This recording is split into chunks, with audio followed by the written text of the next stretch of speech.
Today's video gonna talk about how to fix Discord not loading problem. So the answer is easy. Just go to the settings and then scroll down to the apps section and then go to the search and search Discord,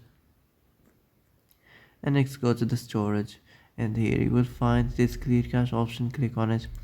Now you can go check it if it works, and if it didn't you can try to restart your phone or turn the Wi-Fi off and on, or the Bluetooth or the airplane mode.